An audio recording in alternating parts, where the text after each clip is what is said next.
to happen next year. Tomorrow, the Scottish Government will be releasing the first in a series of papers outlining updated arguments for independence. Ahead of that, the First Minister spoke to STV's political editor, Colin Mackay.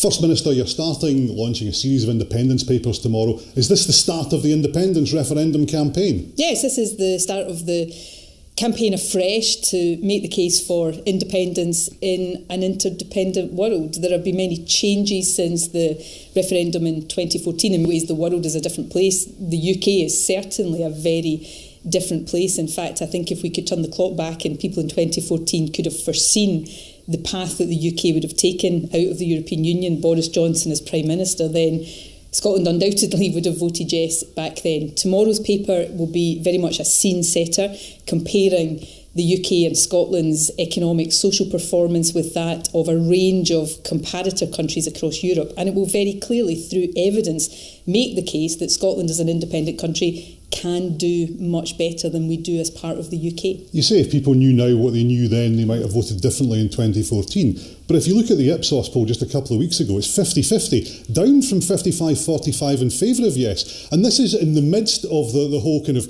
Boris Johnson Partygate scandal. You should be streaking ahead and you're not. Set out briefly there what the first paper in this series of papers will address. Subsequent papers will look at the issues that people want and need to be informed about. So, for example, currency, Scotland's fiscal position, how we can build a more sustainable economy, how we can build a more sustainable economy, how we can build a more sustainable economy in an interdependent world, or independence in an interdependent world.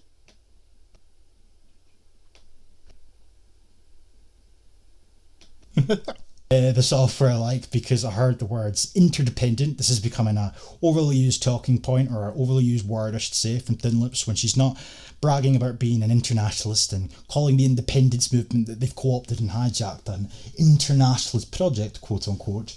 She's talking about interdependence, which more or less means that all of us would be quote unquote independent but reliant on each other. So essentially it's another way of saying, it's a nice kumbaya way of saying coming together. And that's by and large what these wankers are all about. They want to, in their little ideal world, allegedly, European Union, because we need to come together in times of so-called crises, you know, manufactured, or if we're talking about the so-called climate crisis, bullshit crises.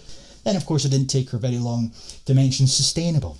Sustainable this, sustainable that, sustainable this. Even if we take everything else that's been said up until this point pertaining to that referendum and independence and whatnot, we wouldn't be independent anyway when we have a government, and not just the SNP, but by and large they're the main culprits in this. But when we have a government and a parliament that spends more of its time intent on implementing policies and overseeing the implementation of Agenda 2030 than they do anything in regards to what they were actually fucking elected for, that's not independence. You're bootlicking the United Nations. You are doing thy bidding for the masters from above.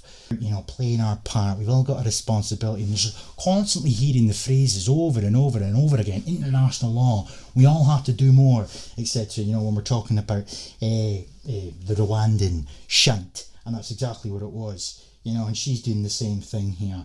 So what I'm meaning, of course, I allowed you to, letting these people who are in the most vulnerable situations get into a situation where you're then criminalising them, sending them to Rwanda. You know, where are their rights in all of this? Where is their welfare and well-being in all of this? What we really need to do is to take a step back and look at the human beings that are at the centre of all of this, people who are fleeing from desperate situations, and consider whether we maybe have a duty to look after them in a better and a different way. And I have to say, Scotland is ready to do that. We are absolutely open to a duty, you know, interdependent, a duty. Is it a waste of money? Well, you know, on behalf of Scotland, there are 65 million people who are displaced around this world at the moment, and many hundreds of millions more, for economic reasons, would rather be somewhere else. Does Scotland want all of those? Can it take all of those? Or do we have to have a managed system that works? Are you suggesting that it wouldn't be a sensible thing for all of the governments, including the UK government, to step up to the mark? Yes. You know, we were hearing it all the time from Thin Lips in particular, pertaining to Ukraine and the refugees from Ukraine. We all had to play our parts. We all had to step up to the mark. live up to our obligations, and we hear the same rhetoric coming from them when they're talking about the European Union. We want to be part of the EU and play our part on the global stage. Angus Robertson does it in the Parliament. They all keep making similar references, and I don't believe that this is coincidental. I believe this is done by design, because by and large there seems to be a total shift in terms of the political discord from all these tin pot puppets, and that is the fact that we are moving towards, one world, global citizenship, that type of shit, coming together to tackle the big bad climate crisis, and sustainable developments must be achieved throughout that process, that type of thing. We're moving towards, and the public, I think, are being sort of conditioned slowly to sort of get used to the idea, the concept of playing our part, doing more, living up to obligations, etc., etc. Scotland does have space for more people. We do have space for refugees to come, and we do have a very different approach and a different outlook to how we deal with these things. You just have to look at some of the citizen-led activity, like the people in Kenmure Street in Pollokshields who stopped people from being removed from their community. Absolutely. So, I think that there is a different perspective, but the way the UK government is going about this is not only a terrible waste of money, it's a really, really shameful way to behave. All right. And does she agree that independence for Scotland is now very clearly the best route to secure our country's position as an outward-looking and internationally responsible European nation? Responsible. For fuck's sake. The only thing that they're not actually doing at this point is coming right out and saying exactly what their intentions are and who's giving them their orders, But they're giving you a hell of a lot of hints and clues and buzzwords that are used all the time, whether it's sustainable or whether it's build back better, living up to our obligations, whether it's the global stage, whether it's interdependence, you name it, they'll say it. And these phrases are being point especially from Thin Lips and her cult. And it just goes to show that even in the event of obtaining this hypothetical independence referendum, obtaining independence, all that will happen is the continuation of what they're doing while they're in the UK. And that is implementing the 2030 goals, changing our society in accordance with what is expected of them. That's not fucking independence. That is our government acting on behalf of a third party that we didn't vote for. They complain about Westminster and how we don't vote for the Tories, but yet they get in consistently. It's democracy for you, I guess. That thing you continuously are complaining about, harping on about. Who voted for the United Nations? Who voted for Nicola Dunlop to implement the Sustainable Development Goals?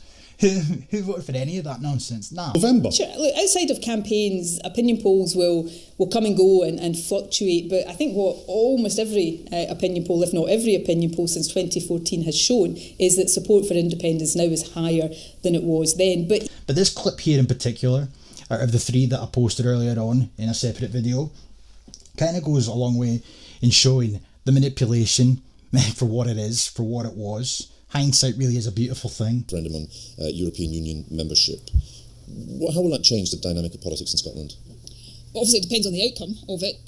I will be passionately arguing in that referendum that not just Scotland, but the UK should opt to stay within the European Union. Not because I think it's perfect. I don't. I think there's many aspects of it that are ripe for reform. But I think our interests are best served by being within.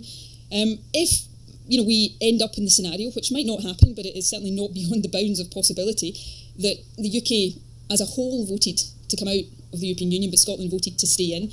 I think that would undoubtedly have people in Scotland demanding that we look again at whether we should be independent. The independence proposition very different, wouldn't it? Because then there really would be a border. It would also make the staying in the UK proposition very different as well. Now, I'm not sitting here saying I think it would make a vote for independence guaranteed or inevitable. I'm sure there would be a variety of different opinions at that time. What I am saying, though, is I think it would.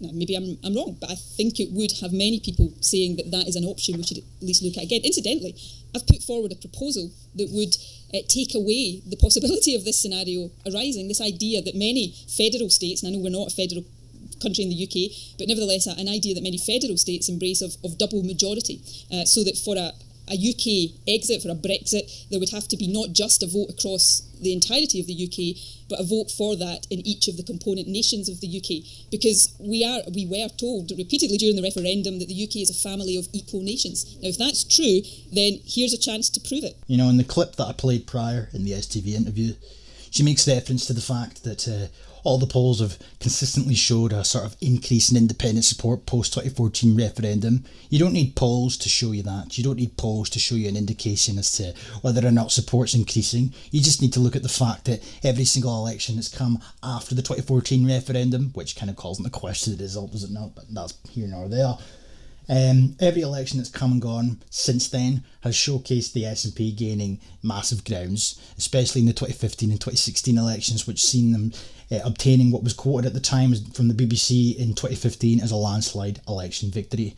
You don't go from losing an election, a referendum, the year prior, to obtaining that many seats the next year without some of those people that voted for you doing so because they had independence in mind. She knew this. And it's just interesting when you take that, you put that into context and you listen to clips like that, because there is her teasing the concept of Scotland voting to remain in the EU. And if Scotland voted that way, but the rest of the UK didn't, then that might be grounds for a second referendum. You know, that referendum that you all voted for me for? Yeah. Could be wrong, etc, etc. But because she's pretending that she might not be wrong, that's how she got away with saying that shit in the first place. But that was it there, out into the ether, on record for all to hear and see, right?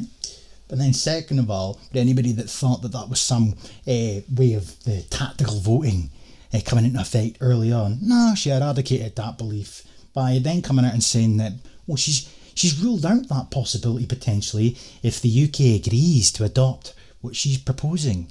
You know, she went out of her way for the longest time to try and get this implemented for every nation within the UK to vote the same way. She was hell-bent on trying to ensure that the UK did not leave the European Union. But nonetheless, the point being that independence wouldn't be a talking point at all if A, she was successful in getting that amendment lodged for every nation to have to vote the same way. If we look at how the results went, it would have meant that the UK would still be in the EU. Or B, had the UK just in general voted to remain in the EU. Or C, had they been successful in some capacity to prevent Brexit after the fact. We wouldn't be talking about independence. You know, it's not fucking anything to do with independence, but they won't drop the term. They can't. Of course, we will counterpose that, of course, with the reality of remaining within the UK. Scotland, since 2014, has been taken out of the EU against our will. Against our will? Where have we heard that before? It's not like I just played a clip from 2015 where she was talking about the exact outcome that inevitably came to pass in terms of the revisionist history and the manipulative narrative that it's because it goes unchallenged, it allows for people to become swayed. The reality of the matter is, the one thing that she seems to leave out from the rhetoric when she talks about being dragged out against our will is the fact that those seeds that I referenced earlier on, they were planted for a reason. Because when her little scheme that she was talking about in this clip here failed, she had a plan B. And that was to come out just days before the actual EU referendum was to take place. And come out just days before the actual EU referendum was to take place. And she addressed the people that not only gave her the landslide victory in 2015, but also backed it up in the 2016 well, giving her back-to-back, near enough record-breaking for the SNP as far as they're concerned, election victories, independent supporters in bulk.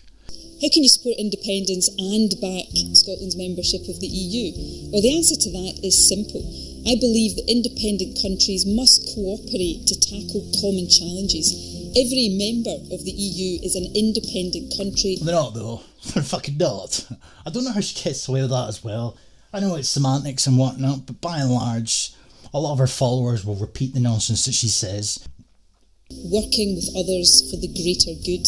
Brexit vote will mean a second independence referendum. Well, here's what the SNP manifesto at the recent election said about that. It's the way that this video is not only addressed to independent supporters just days before the referendum, but it's the smile that she gives as if she's giving them the wink wink nudge nudge that this is tactical voting, you know? The Scottish Parliament should have the right to hold another referendum if there is a significant and material change in the circumstances that prevailed in 2014, such as Scotland being taken out of the European Union against our will. Clear that if Scotland does indeed face that prospect of being taken out of Europe against our will, then that option is on the table. So those seeds that she once upon a time had planted. Clear, that situation only arises if Scotland votes Remain next week. To be clear, that situation only arises if Scotland votes Remain next week. You know, why independent supporters should vote to Remain. But to be clear, that situation only arises if Scotland votes Remain next week. If Scotland votes to leave, then that premise for independence doesn't arise. So put that into context. Got people that have voted for her with independence in mind. She knows this. You know, the percentage point, I don't know. She doesn't know either. But the fact of the matter is there has to be a core portion of her new voters that gave her these back-to-back landslide victories in the elections running up to the 2016 EU referendum. Some of them, if not most of them, had independence in mind. Therefore, that's why she came out and explicitly addressed these individuals and essentially told them that in order for independence or the referendum that they desire to be obtained, they have to vote to the Remain. The premise for independence will not arise if Scotland votes to leave the EU. Vote to leave the EU, that's it. You can kiss that referendum goodbye. So more or less what she was doing here was two things. She was ensuring that she obtained a mandate that could be used at a later date as a plan B. And she was also doing her damnedest to ensure that she could kind of tilt the overall UK Remain vote. That's what she's fucking doing here. When her first plan failed, in order to get the entirety of the UK to have to vote the same way, when that failed, she went to a plan B, and that was to fucking bullshit her voters, them, into believing that they have to vote the way that she wants them to vote, because if they vote the opposing way, then they'll never see a referendum, knowing damn well that some, if not all, of those that she addressed would vote accordingly. Some would have believed that it was being done for tactical voting reasons. Some would have done it because they were shit scared of the idea of never seeing a referendum again. By and large, it's irrelevant what the reasoning behind it was. The fact of the matter is, she knows damn well that she did what she did. She knows damn well that this would have had some influence on the way that the vote went. But yet she never addresses that. So when you hear the rhetoric that the SNP will always fucking talk about being dragged out against our will, any voter out there or anybody that's on the fence or any political discussion or debate show, whatever it may be, you will hear this come up time and time and time again.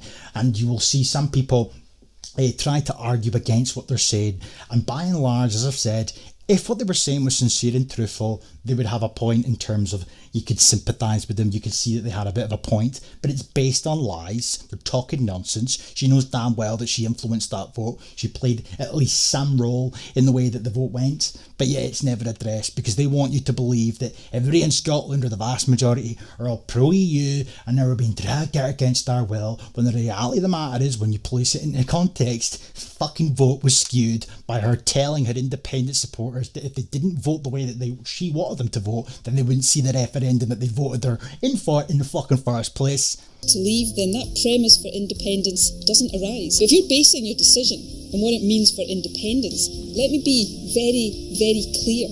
The only sensible and logical vote is one for Scotland to remain in Europe. Whose Brexit path it's on, but lift our eyes and be inspired by the performance of countries that are already... But there is another side to that. In amidst all that economic uncertainty, it's difficult to persuade people to vote for upheaval. Well, that's not what independence is. Independence is about how we best equip ourselves to navigate the challenges and fulfil our potential. To those who say that these challenges we face right now... Are you saying it wouldn't cause upheaval? All change needs to be properly managed, and that's part of the exercise that we are doing, to set out to people how we navigate the challenges, make the transition, build the infrastructure that an independent Scotland would need, so that we can then take advantage of the benefits it would bring. Now, an important and a fair one. If you, and you do remember as well as I do, as well as anybody does, Brexit was change that was advocated and then voted for with no information underpinning it at all. The lie on the side of the bus was as... Oh, there she goes again. This is something that I remember from way back in the day, even just as the referendum result in 2016 was announced. It didn't take Thin Lips very long to start her bullshit about everybody being lied to. Yes, you can make the argument by and large that the bus saw that never materialised, etc., etc. You know, the argument for leaving the EU was all predicated on lies. We never had any information. By and large, the EEC was a trading bloc, free trade. That's fair enough. That's desirable. But what it is now, the entity that it is now, that it is today, and what it has every intention of becoming in the future, by and large, is not something that is desirable. Anybody in the right fucking mind, given the opportunity, would want out of that. Yes, reap the benefits of a free trade agreement that's beneficial for both parties, advantageous for both parties, but why would you want to be part of an entity that has every intention of expanding? That's bizarre to me in and of itself. But this notion that we were all just misinformed, uneducated, lied to, and Nicola Dunlips and all the rest of the Remainers, they were on point, and everything that they say is to be believed. How has anybody got in putting a prospectus for Brexit? Both in 2014 and since we're looking ahead now, when Scotland comes to make this choice again, what I'm saying is we need to set out very clearly the challenges that we will have to overcome, the transition, what we need to do to make that transition in order that we can deliver effectively the independence we want. But what we also will do is present to people what the prize of that is. Social and economic performance that is more like countries elsewhere in Europe and less like the UK tied into this outdated economic model. Which is again referencing outside the European Union. And less like the UK tied into this outdated economic model. You know, she handpicks the countries that she compares herself to, you know. Well, outside the European Union is going to curtail our potential, not maximise it. When will we actually see the referendum bill? Tomorrow is about substance, it's about kickstarting that debate on substance, on process, because securing that choice is, of course, an important question. Two principles under... And again... everything that we do here. Firstly, democracy. My government was elected with a mandate to deliver an independence referendum. A believer in democracy, I think, said, you won a majority. You had that in your manifesto, there will be a referendum. Why is Boris Johnson so afraid of democracy now that, despite the fact the two parties who together have a majority in the Scottish Parliament both had a referendum in their manifesto, what's Boris Johnson scared about? The important thing here is that there is clearly a clamour in Scotland for people to be able to have their say. We had the election last year. We had the election. Craig Horsey's opinion polls. Just last month, the latest opinion poll showed that 55% of Scots want to have a referendum over Scotland's future within the 5-year term of this Parliament. It's absolutely clear. And last year at the Scottish elections, I don't know why I have to keep repeating this to the democracy deniers. The SNP won the majority, won the Scottish Parliament elections, a majority of seats in the Scottish Parliament. It has a mandate to deliver a referendum. Can they not respect what the people of Scotland are wanting? Where the overwhelming majority, 72 seats out of 129 in the Scottish Parliament, favour independence and favour another referendum. I think we all are Democrats and we believe in a parliamentary democracy. You know, as I say, I just find it very, very difficult to take them seriously when they make reference to democracy as if the word holds any merit at this point. Where was the respect for democracy when driving about in that bus, predicating an entire fucking election campaign on the back of the idea of stopping Brexit? Where was the respect for democracy for the entirety of 2016, 17, 18 onwards, when they did nothing but try their damnedest to ensure that the result of 2016 was not respected because the likes of Nicola Dunlips and all the rest of the other progressive dickheads and whatnot didn't like the result? You know? The word means fuck all. They have no respect for it. But I think the more crucial point... But the thing is, though, they use all of the talking points that they would be using if they were genuinely advocating for an independent sovereign Scotland. But the reality of the matter is they are using those talking points, but they have ulterior motives. Their intention is to rejoin the European Union. But instead of making that their political talking points from day dot, instead of this becoming an EU movement, they'll stick to the independence routine. Because remember, folks, Nicola Dunlips is convinced, allegedly, that every nation within the EU is legitimately independent, and that by and large is all the justification they need to continue running with the shit. This is an independence movement. It's fucking not. They're saying, and by and large, again, it's opportunistic, disingenuous, manipulative fucking nonsense. And the last thing I'll say in regards to the mandates that they continuously claim they've got, and rightly or wrongly, everybody knows that they cannot provide a referendum without a Section 30 order paper.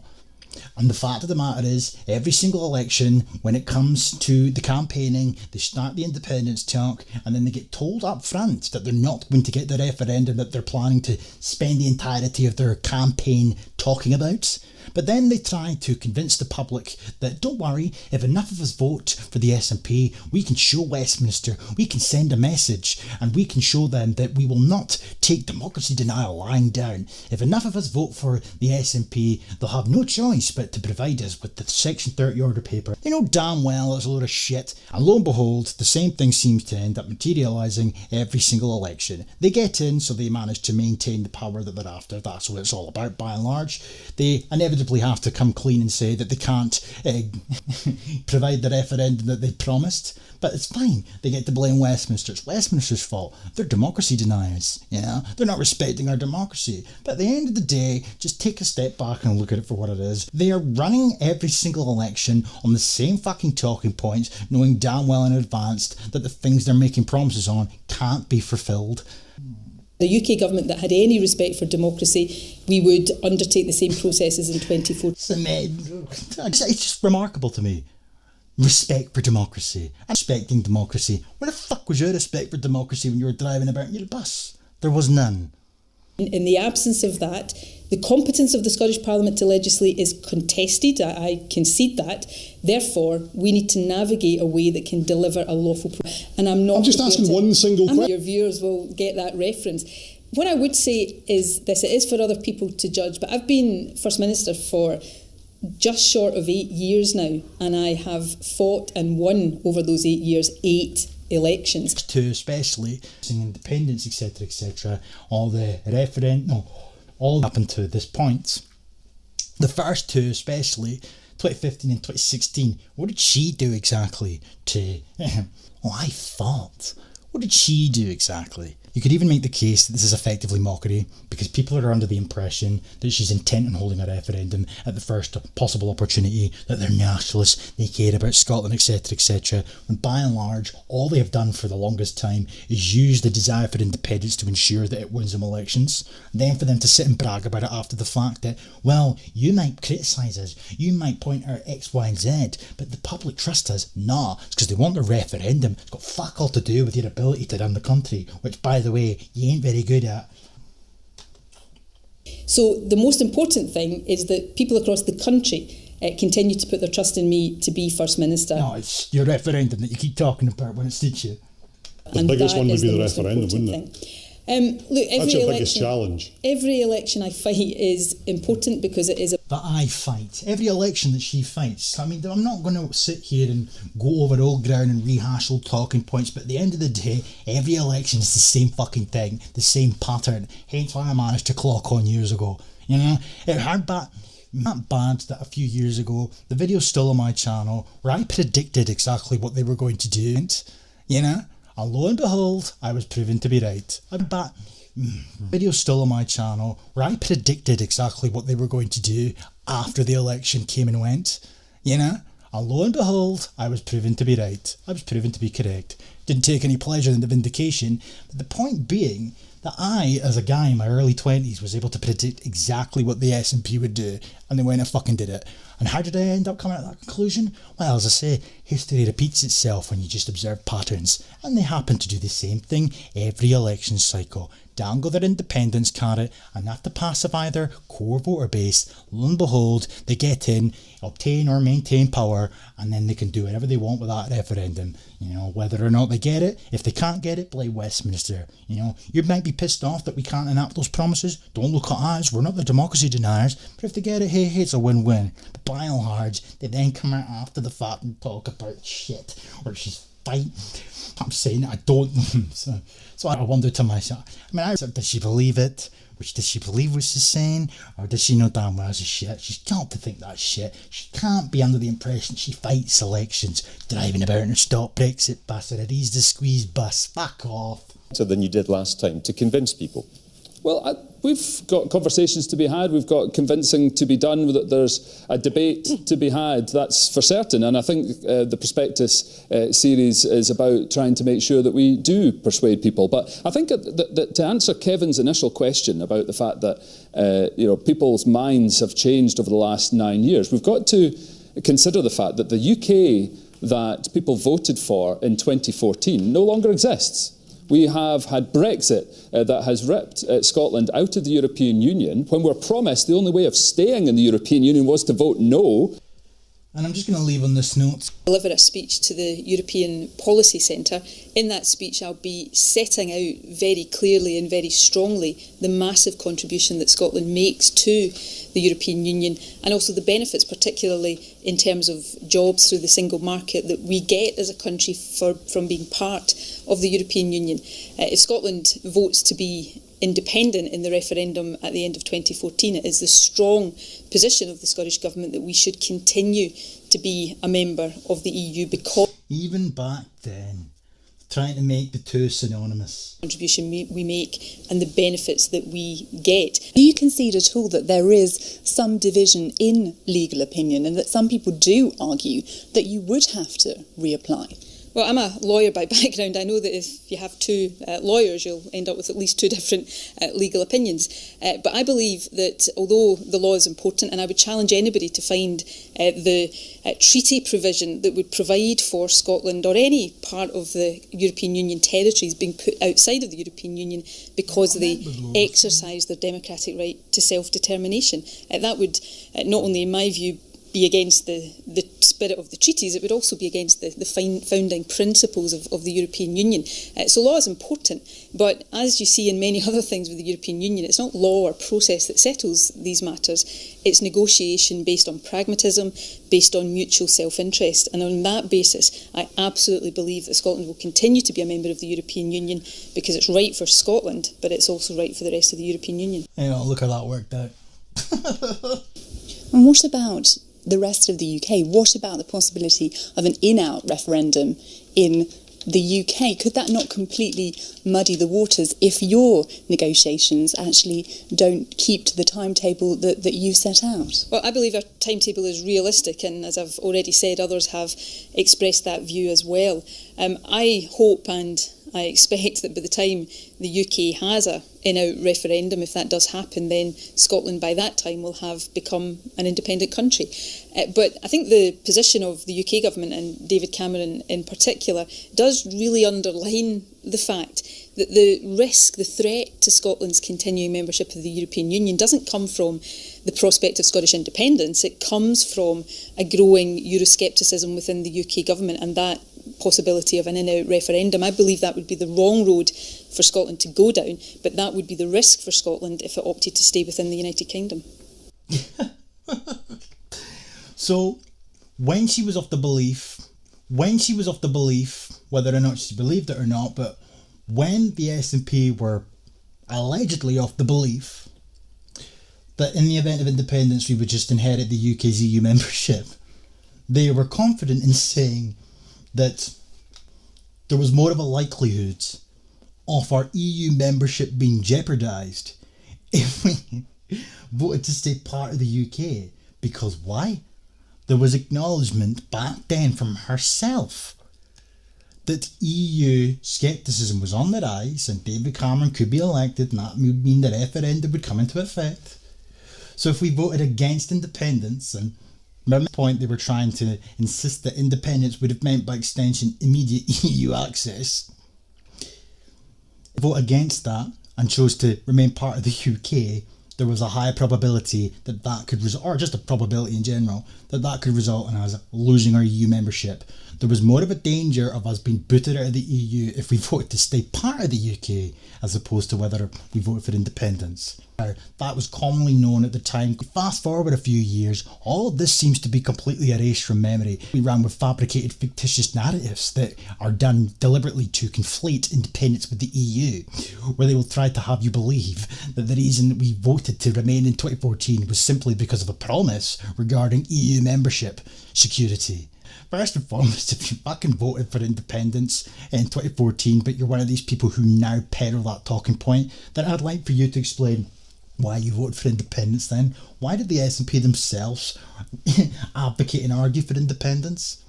Would that not be running completely contrary to their best, what's best for the country, against with their own interests? Makes no sense at all. They'd be completely at odds. Why would they run on a campaign to leave the UK if the only way to remain in the EU was to stay part of it? Makes no sense. But it doesn't have to make sense because they're never challenged.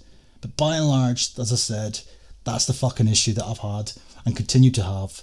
Because of their narratives that go unchallenged, they are allowed to snowball points where they can say whatever the fuck they want. And the worst part about it all, the most insulting thing about it all, is the fact that they are using independence talking points, but doing so specifically to get what the fuck they want, and that makes them one step closer to achieving EU membership. And I just wish people could see it.